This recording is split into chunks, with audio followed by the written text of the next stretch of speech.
उत्तराखंड त्रिस्तरीय पंचायत चुनाव 2025 के प्रथम चरण का मतदान पूरा हो गया है। पहले चरण में गढ़वाल मंडल के 6 जिलों के 26 विकासखंड और कुमाऊं मंडल के 6 जिलों के 23 विकासखंडों में मतदान संपन्न हुआ। प्रथम चरण के कुल 49 विकासखंडों में 17,829 प्रत्याशी चुनावी मैदान में हैं। वहीं मुख्यमंत्री पुष्कर सिंह धामी त्रिस्तरीय पंचायत चुनाव के प्रथम चरण में मतदान का प्रयोग करने हेतु खटीमा पहुंचे। सीएम पुष्कर सिंह धामी ने मतदान केंद्र बूथ नंबर 3 पर लाइन में लगकर मतदान किया। इस दौरान सीएम धामी ने जनता से वोट डालने की अपील करते हुए स्थानीय लोगों से मुलाकात भी की।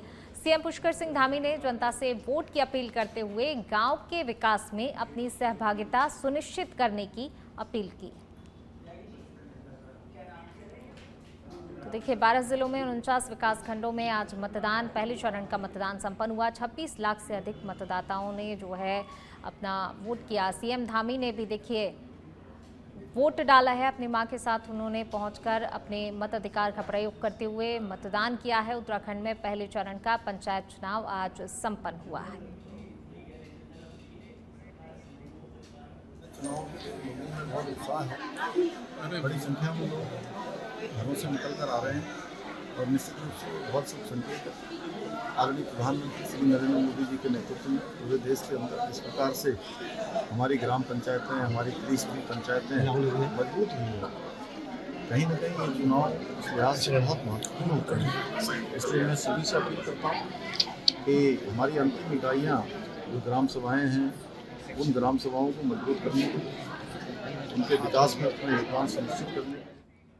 चलिए खबरों में आगे बढ़ेंगे। बात अगली खबर की। उत्तराखंड में मदरसों में छात्रवृत्ति घोटाले का बड़ा मामला सामने आया है, जहां राष्ट्रीय छात्रवृत्ति पोर्टल के जरिए बड़े पैमाने पर फर्जीवाड़े का खुलासा होने के बाद मुख्यमंत्री पुष्कर सिंह धामी ने एसआईटी गठित कर मामले की जांच के आदेश दिए हैं। जांच में पता चला है कि कई मदरसा संस्थाओं ने फर्जी दस्तावेज प्रस्तुत कर अल्पसंख्यक छात्रों की छात्रवृत्ति हासिल की है। ऊधम सिंह नगर के एक प्राइमरी स्कूल सरस्वती शिशु मंदिर को राष्ट्रीय पोर्टल पर मदरसा के रूप में दिखाकर मुस्लिम छात्रों की छात्रवृत्ति प्राप्त की गई। मुख्यमंत्री पुष्कर सिंह धामी ने कहा कि छात्रवृत्ति जैसी कल्याणकारी योजनाओं में भ्रष्टाचार करने वालों को कड़ी से कड़ी सजा दी जाएगी। एसआईटी दोषी संस्थाओं के साथ साथ संबंधित अधिकारियों की भी भूमिका की गहनता से जांच करेगी। उत्तराखंड मदरसा शिक्षा परिषद के अध्यक्ष मुफ्ती शमून कासमी ने मुख्यमंत्री के इस कदम का स्वागत किया है। उन्होंने कहा कि जो लोग जनता के साथ धोखा कर रहे हैं, उनकी जांच कर सख्त से सख्त कार्रवाई होना जरूरी है। पुष्कर सिंह धामी जी के जो निर्देश में एसआईटी गठन करने का जो घोषणा हुई है, मैं समझता हूं कि ये स्वागत योग्य ही नहीं, अभिनंदनीय है। और ऐसा मैं आशा करता हूं कि जिन विद्यालयों के अंदर ट्रांसपेरेंसी की एजुकेशन दी जानी चाहिए, अगर वहां गड़बड़ का और घोटाले का कोई समाचार आता है तो ये दुर्भाग्यपूर्ण है। और इस पर जो भी हमारी एसआईटी की जांच। उत्तराखंड में त्रिस्तरीय पंचायत चुनाव के पहले चरण का मतदान पूरा हो गया है। मतदान केंद्रों पर मतदाताओं की लंबी लंबी कतारें देखने को मिली। लोग गर्मी और उमस के बावजूद भी अपनी बारी का इंतजार करते हुए नजर आए। हालांकि इस दौरान कुछ मतदाताओं ने चुनाव आयोग की व्यवस्थाओं पर जरूर नाराजगी जताई। उनका कहना था कि उमस भरी गर्मी में छांव या फिर पानी जैसी बुनियादी सुविधाएं भी नहीं दी गई हैं, जिससे लोगों को काफी दिक्कतों का सामना करना पड़ रहा है। गदरपुर विकासखंड में पंचायत सदस्य पद की 40 सीटों में से एक सीट पर उम्मीदवार निर्विरोध निर्वाचित हो चुके हैं, तो वहीं बची हुई 39 सीटों पर मतदान संपन्न हुआ। तो देखिए, मतदाताओं ने अपने मताधिकार का प्रयोग किया। पहले चरण का यहां पर मतदान संपन्न हुआ, लेकिन कई जो मतदाता थे उनमें नाराजगी जरूर देखी गई। उनका कहना था कि पर्याप्त यहां पर व्यवस्थाएं नहीं थी, उन्हें गर्मी में जो है परेशान होना पड़ा, और वहीं पानी की भी कोई व्यवस्थाएं नहीं की गई थी, जिससे काफी सारे मतदाता परेशान होते नजर आए। टेंट अभी आ रहा है, सुबह 10 बजे से आ रहा है, टेंट पहुंचा नहीं है। बाकी पानी की सुविधा है। टेंट की व्यवस्था इनको पहले से करके रखनी चाहिए थी, प्रशासन को और देखना चाहिए था। जो भी अंदर निर्वाचन में है, इनको टेंट की व्यवस्था करनी चाहिए थी। मौसम को देखते हुए ये इस चीज के लिए जनता जो है, सभी लोग परेशान है। इधर चुनाव में कैसे बस ठीक है, जो भी है समाज का जो भी देख ही रहे हैं, टेंट की व्यवस्था तो है नहीं, क्या समाज सेवी बनेंगे सभी। कुमार है, मैं सेक्टर मजिस्ट्रेट पर कार्य कर रहा हूँ आज। और यहाँ पर वोटिंग बहुत सही चल रही है। रहा सवाल टेंट का, तो जो उच्च अधिकारियों के जो आदेश हैं उसमें जो पहले से जो व्यवस्था करी गई है उसी का हमें पालन करना है। अभी फिलहाल कि 10 बजे तक का जो आंकड़ा आया है हमें यहाँ बलरामपुर से, वो आया था 15% का। ऐसा कैंडिडेट होना चाहिए। कैंडिडेट एज इन कैंडिडेट तो बहुत सारे हैं, बट ऐसा उम्मीदवार जीतना चाहिए जो हम लोगों के लिए काम करे, डेवलपमेंट करे, गांव में स्पेशली ध्यान दे बच्चों की पढ़ाई पे, रोड्स बनाए, गंदगी को बहुत ज्यादा देखे कि गंदगी ना हो, लोगों को मदद करे कि वो एजुकेट हो। मुझे नहीं लगता कि अच्छी व्यवस्था है, क्योंकि इतनी गर्मी हो रही है और लोगों के लिए कुछ एक टेंट भी नहीं है। हम इतनी देर से गर्मी में खड़े, लाइन बड़ी 2 घंटे हो गए, सब जगह खड़े हो, इतनी गर्मी होती है, तो व्यवस्था तो खास नहीं है, पानी भी नहीं है, बस खड़े हैं। हूँ कि अपनी जीत को लेकर, और मैं भारी मतों से विजयी होंगी। मुझे जनता का, अपने गांव का, अपने परिवार का बहुत ही प्यार मिलता है। लगभग आपके सभी ने बढ़ चढ़कर मुझे आशीर्वाद दिया। सामने से जनता का आशीर्वाद, जनता का प्यार मुझे मिला, और मैं अपनी जीत के लिए पूरी तरह से आश्वस्त हूँ। यदि आप भविष्य में यहाँ पर तो हमारा हम सीट जीतने के बाद पार्टी को समर्पित करेंगे। उसके बाद पार्टी का जैसा आदेश होगा हम उस पर भी काम करेंगे। चलिए बढ़ेंगे आगे। बात अगली खबर की। प्रदेश में इस समय चारधाम यात्रा जोर शोर से जारी है। ऐसे में यात्रा में आने वाले तीर्थयात्रियों की सुविधा को लेकर स्वास्थ्य विभाग लगातार काम कर रहा है। स्वास्थ्य सचिव ने जानकारी देते हुए बताया कि चारधाम मार्गों पर लगातार स्क्रीनिंग की जा रही है। पिछले वर्ष विभाग की ओर से करीब 9 लाख यात्रियों की स्क्रीनिंग की गई थी, तो वहीं अभी तक करीब 11 लाख यात्रियों की स्क्रीनिंग की जा चुकी है। स्वास्थ्य सचिव ने कहा कि उम्मीद ये है कि जब यात्रा संपन्न होगी तो हम करीब 15 लाख तक लोगों की स्क्रीनिंग कर लेंगे। तो करीब 9 लाख यात्रियों की स्क्रीनिंग अभी तक हो चुकी है। और देखिए, यह आंकड़ा बढ़ाने की बात भी की जा रही है। प्रदेश में लगातार चारधाम यात्रा जारी है। तीर्थयात्रियों के लिए स्वास्थ्य विभाग लगातार जो है काम कर रहा है। और देखिए, चारधाम यात्रा लगातार जो है जारी है और जोर शोर से यहाँ पर लगातार श्रद्धालु पहुँच भी रहे हैं। काफ़ी उत्साह यहाँ पर दिखाई दे रहा है, लेकिन स्वास्थ्य विभाग भी लगातार जो है काम कर रहा है। प्रदेश में चारधाम यात्रा को लेकर स्वास्थ्य विभाग भी अलर्ट है।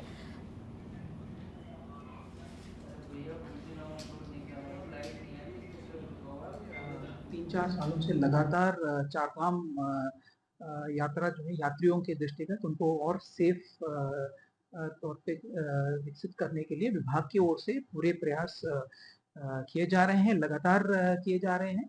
और मैं ये बताना चाहूँगा कि जैसे पिछले साल पूरे चारधाम यात्रा में हमने 9.5 लाख जो है यात्रियों की स्क्रीनिंग की थी, लेकिन अभी एज वी स्पीक मंथ जुलाई तक हमने लगभग 11 लाख यात्रियों की ऑलरेडी स्क्रीनिंग हमने कर दी।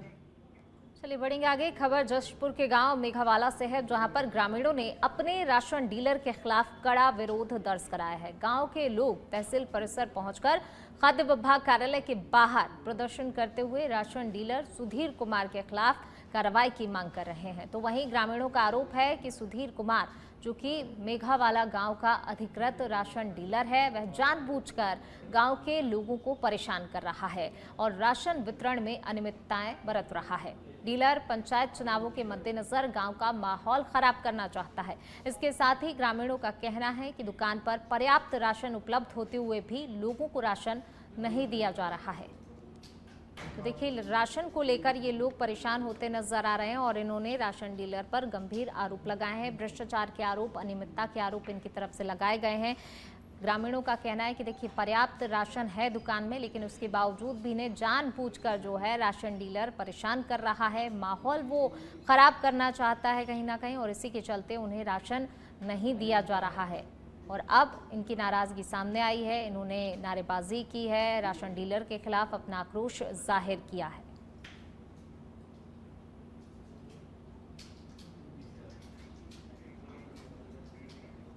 परेशान करना, गरीब जनता को परेशान करना, उन्होंने एक सोच बना ली है। कई मुद्दे उन्होंने इस महीने में उठा दिए हैं। चुनाव का माहौल एक बिगाड़ना चाह रहे हैं वो, और आम जनता को परेशान करना चाह रहे हैं। हमारा कहना यह है कि आम जनता परेशान ना हो। गरीब जनता है, किराए भाड़ा लगा के निजामगढ़ जाएंगे, अपना टाइम बर्बाद करेंगे। मजदूर तबका है जिसमें 3 गांव लगते हैं, निवार मुंडी, भगवंतपुर और मेघावाला।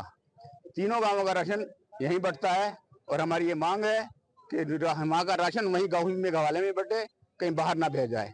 अभी दुकान पे भरपूर राशन है, सब चीज रखी है उस दुकान पे, लेकिन वो अपनी हठमर्दी, अपनी दादागिरी को दिखाते हुए जनता को परेशान करने की नीयत से स्वास्थ्य दिखाई दी कि असमर्थ हैं राशन बांटने में। तो 17 जुलाई को उनकी दुकान, जो नज़दीकी दुकान है सरकारी सस्ता विक्रेता निजामगढ़ में, तो श्रीमती फूल जहाँ के वहाँ संबद्ध कर दी गई थी। आज यह प्रकरण सामने आया कि लोग आक्रोशित हैं कि निजामगढ़ से उन्हें राशन प्राप्त होने में दिक्कत का सामना करना पड़ रहा। तो सभी लोग आज यहाँ आए थे और उन्होंने अपनी बात कही और एक ज्ञापन मुझे दिया है। उसके बाद ये समस्या का समाधान करवा दिया गया है कि जो फूल जहाँ हैं श्रीमती, वे निजामगढ़ वाली जो डीलर है हमारी, वे मेघा। खबर देहरादून से है, जहां पर राष्ट्रीय छात्रवृत्ति पोर्टल पर पंजीकृत संस्थाओं की ओर से की गई अनियमितताओं और फर्जी दस्तावेजों के जरिए छात्रवृत्ति राशि के गबन के मामले पर राज्य सरकार अब गंभीर हो गई है। वहीं इस पूरे मामले की गंभीरता को देखते हुए मुख्यमंत्री पुष्कर सिंह धामी ने एसआईटी के गठन के निर्देश दिए हैं। शुरुआती जांच में ये पाया गया है कि कुछ संस्थाओं ने फर्जी दस्तावेजों के आधार पर अल्पसंख्यक छात्रवृत्ति प्राप्त की है। इनमें कुछ मदरसे, संस्कृत विद्यालय और अन्य शिक्षण संस्थाएं शामिल हैं। मुख्यमंत्री पुष्कर सिंह धामी ने कहा कि भ्रष्टाचारियों को बख्शा नहीं जाएगा। केंद्र सरकार की ओर से उपलब्ध कराए गए 2021-22 और 2022-23 के सत्र के आंकड़ों के अनुसार राज्य की कुल 92 संस्थाएं संदेह के घेरे में हैं। इनमें से 17 संस्थाओं के खिलाफ प्राथमिक जांच में छात्रवृत्ति गबन की पुष्टि हुई है। द्वारा जो 3 इलीगल वेपन्स के जो गैंग को बस्ट किया गया है, जिसमें कि एक काला चीनू पंडित गैंग था, ग्रुप था, जिससे कि 3 पिस्टल और एक सीएमटी मिला था। फिर इसके बाद एक न्यूजीलैंड बेस्ड एक गैंग था, और जो जिसका मास्टरमाइंड न्यूजीलैंड लोकेशन जिसकी है, और उसमें 2 पिस्टल काशीपुर से बरामद हुए थे। उसी कड़ी में तीसरा गैंग है जिसमें कि ये खजान सिंह एक अरेस्ट हुआ है। ये बागवाला रुद्रपुर का रहने वाला है। पूर्व में भी इस पे मुकदमा है लूट का और इलीगल वेपन सेल का। इससे 8 पिस्टल, सेमी ऑटोमेटिक पिस्टल जो हैं ये बरामद हुई हैं। और इसके साथ जो 3 लोग और थे, युवराज, जगजीत और गुड्डू, ये 3 फरार हो गए हैं। तो ये वांटेड हैं हमारे। तो ये लोग मध्य प्रदेश से लेके आए थे पिस्टल। चलिए बढ़ेंगे आगे। उत्तराखंड के पूर्व मुख्यमंत्री और कांग्रेस के वरिष्ठ नेता हरीश रावत ने मुख्यमंत्री पुष्कर सिंह धामी के तहत चलाए जा रहे ऑपरेशन कालनेमी को लेकर तीखी प्रतिक्रिया दी है। हरीश रावत ने कहा कि भारतीय जनता पार्टी खुद एक बहुत बड़ी कालनेमी है, जो छद्म वेशधारी बनकर जनता को भ्रमित कर रही है। हरीश रावत ने आगे कहा कि अब जनता भाजपा के असली चेहरे को पहचान चुकी है। जिस तरह से हनुमान जी ने कालनेमी का वध किया था, ठीक उसी तरह जनता इस बार वोट रूपी हथियार से भाजपा का वध करेगी। रावत के इस बयान से राजनीतिक माहौल गर्मा गया है। कांग्रेस जहां ऑपरेशन कालनेमी को एक दिखावा बता रही है, तो वहीं भाजपा इसे मुख्यमंत्री पुष्कर सिंह धामी की भ्रष्टाचार और अपराध के खिलाफ निर्णायक लड़ाई बता रही है।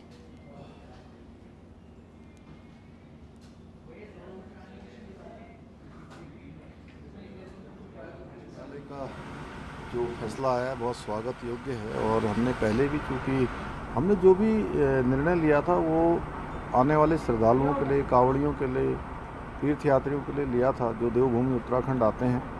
और माननीय न्यायालय ने भी उसको उसी दिशा में उस फैसले को आगे बढ़ाया। मैं फैसले का स्वागत करता हूँ, और ये हमारा संकल्प है कि देवभूमि में आने वाले हर एक श्रद्धालु को, तीर्थयात्री को, धार्मिक कार्य में आने वाले व्यक्ति को किसी प्रकार की भी जो है अशुद्ध चीज़ें न मिले, उनको शुद्धता से हर चीज़ मिले, उनके मन में किसी प्रकार का कोई भ्रम संदेह न रहे।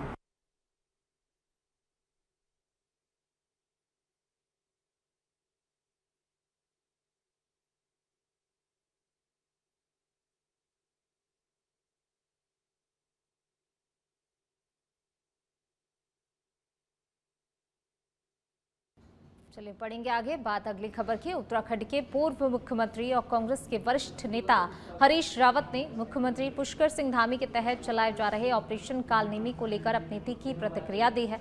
रावत ने कहा कि भारतीय जनता पार्टी खुद एक बहुत बड़ी कालनेमी है जो कि छद्म भेषधारी बनकर जनता को भ्रमित कर रही है। हरीश रावत ने आगे कहा कि अब जनता भाजपा के असली चेहरे को पहचान चुकी है। जिस तरह हनुमान जी ने कालनेमी का वध किया, ठीक उसी तरह जनता इस बार वोट रूपी हथियार से भाजपा का वध करेगी। जनता कह रही है ये तो भाजपा ही कालनेमी है, ये तो कालनेमी संस्कृति है, तो यानी इस प्रदेश में त्रिस्तरीय पंचायत चुनाव के दूसरे चरण के अंतर्गत आगामी 28 जुलाई को मतदान होना है। जैसे जैसे चुनाव की तारीख नजदीक आ रही है, प्रत्याशियों ने अपने अपने पक्ष में चुनावी प्रचार को तेज कर दिया है। इसी क्रम में पवाई सीट से क्षेत्र पंचायत सदस्य पद के लिए मैदान में उतरे प्रमोद नेगी और आनंद नेगी भी जनसंपर्क अभियान में जुटे हुए हैं।